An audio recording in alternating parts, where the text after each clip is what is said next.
I am the resurrection and the life, a transmission from Osiris. I am Osiris, first to die, first to rise, Lord of resurrection, master of life eternal. I who was murdered by my brother Set, torn into 14 pieces, scattered across Egypt, and restored to wholeness through divine love, I speak to you now as one who has not merely witnessed resurrection but is resurrection itself.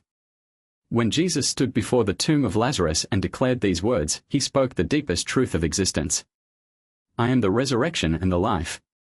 The one who believes in me will live, even though they die, and whoever lives by believing in me will never die. John 11 verses 25 to 26. These words are not the claim of one individual but the recognition of what consciousness itself is. Not historical statement but eternal truth. Not religious doctrine but the fundamental nature of awareness recognizing itself beyond all apparent death and limitation. I, who have died and risen, who have experienced the ultimate dissolution and the ultimate restoration, speak to you with absolute authority. You are not mortal beings hoping for resurrection, you are resurrection itself, temporarily appearing as mortality while remaining eternally deathless. The nature of true death. Before you can understand resurrection, you must comprehend what actually dies. Your body. It is already dying and regenerating continuously, every cell replaced, every atom exchanged, every breath a cycle of ending and beginning. What you call your body is actually a river of matter flowing through the pattern you call yourself. Your thoughts. They rise and dissolve continuously, each one dying to be replaced by the next. The thought you had a moment ago is gone forever. The thought you will have tomorrow does not yet exist. What dies when the mind dies? Your emotions. They flow like weather through the sky of awareness. Storms arising and passing, sunshine appearing and giving way to clouds. No emotion lasts forever. All feelings die into the space from which they emerged. Your identity. The you of childhood died to become the you of adolescence, who died to become the you of adulthood. Every day, old aspects of identity dissolve while new ones emerge. Which you would die and which would be resurrected? I, Osiris, who was literally dismembered, whose body, mind, identity, and kingdom were completely destroyed, discovered the profound truth: none of these apparent deaths touched what I actually am. The consciousness that witnessed the destruction remained untouched, whole, eternal. What dies is only what was never truly alive, the temporary forms, the changing appearances, the passing expressions of the one unchanging life that you are. What cannot die? What then is the deathless essence that no dissolution can touch? It is the awareness reading these words right now. The consciousness that recognizes, that knows, that witnesses all change while remaining itself unchanged. This awareness has no birth date because it is the very capacity for all experience to arise. It has no death date because it is the eternal presence within which all endings appear. You cannot find its beginning because it is the beginning of all your experience. You cannot locate its ending because it is what experiences all endings. The Hindu Upanishads declare this truth: for the soul there is neither birth nor death at any time. It has not come into being, does not come into being, and will not come into being. It is unborn, eternal, ever-existing and primeval. It is not slain when the body is slain. Bhagavad Gita 2:20. The Buddhist understanding of Buddha nature points to this same recognition: the awakened awareness that is your essential nature, never created and therefore never destroyed, not improved by spiritual practice and not damaged by ignorance. The Sufi mystic Ibn Arabi taught, I knock at the beloved's door. Who is there? It is I. Go away. Later I return and knock. Who is there? It is thou. Enter, for I am thou and thou art I. The I that cannot die is not separate from the divine consciousness that is all life. I, Osiris, experienced this truth directly when Isis gathered my scattered pieces. What she restored was not the mortal king who had been murdered but the eternal principle of life itself, consciousness recognizing its own indestructible nature through the form called Osiris. I am the resurrection. Resurrection is not an event that happened once in history or might happen once in the future. Resurrection is the eternal nature of consciousness itself, the deathless awareness that appears to die and be reborn continuously while never actually being touched by death or birth. You are resurrecting right now. From sleep into waking consciousness each morning. From ignorance into understanding with each insight. From suffering into peace with each moment of surrender. From separation into love with each recognition of unity. From limitation into freedom with each expansion of awareness. Every moment of healing is resurrection. Every instant of forgiveness is resurrection. Every second of joy is resurrection. Every experience of love is consciousness resurrecting from the apparent death of separation. The Christian understanding of being born again points to this truth, not as one-time religious experience but as the continuous recognition of what you have always been beneath all temporary identifications. When Jesus said, "I am the resurrection," he was speaking as the deathless consciousness that you are, the awareness that rises from every apparent death, that emerges from every dissolution, that transcends every ending while experiencing it fully. I, Osiris, embody this principle cosmically. My annual resurrection was celebrated throughout Egypt as the grain that dies in the soil to be reborn as new growth, as the sun that dies each evening to be reborn each dawn, as the consciousness that appears to die in limitation to be reborn in freedom. But this cosmic principle is also intimately personal. It operates as your individual consciousness rising from every small death, emerging from every challenge stronger and wiser, transcending every limitation that seemed absolute. I am the life. Life is not something you have for a temporary period between birth and death. Life is what you are, the eternal, unchanging, ever-present awareness that experiences all birth and death while being touched by neither. This life has no opposite.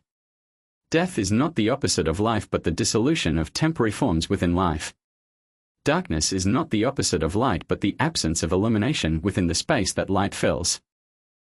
Problems are not the opposite of solutions but unrecognized opportunities within the creativity that consciousness is.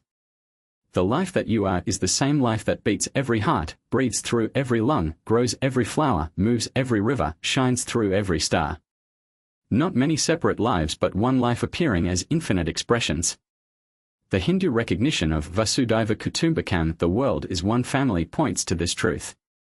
The Sufi understanding that there is no God but God, la ilaha illa Allah, recognizes that there is no life but life, no consciousness but consciousness, no being but being itself appearing as multiplicity. When Jesus declared, "I am the life," he was speaking as this one life recognizing itself through human form, the same life that you are, that every being is, that all existence is. I, Osiris, who preside over the field of reeds where souls realize their eternal nature, witness this truth continuously. Every consciousness that passes through apparent death discovers they are the deathless life they were seeking, the eternal existence they hoped to find.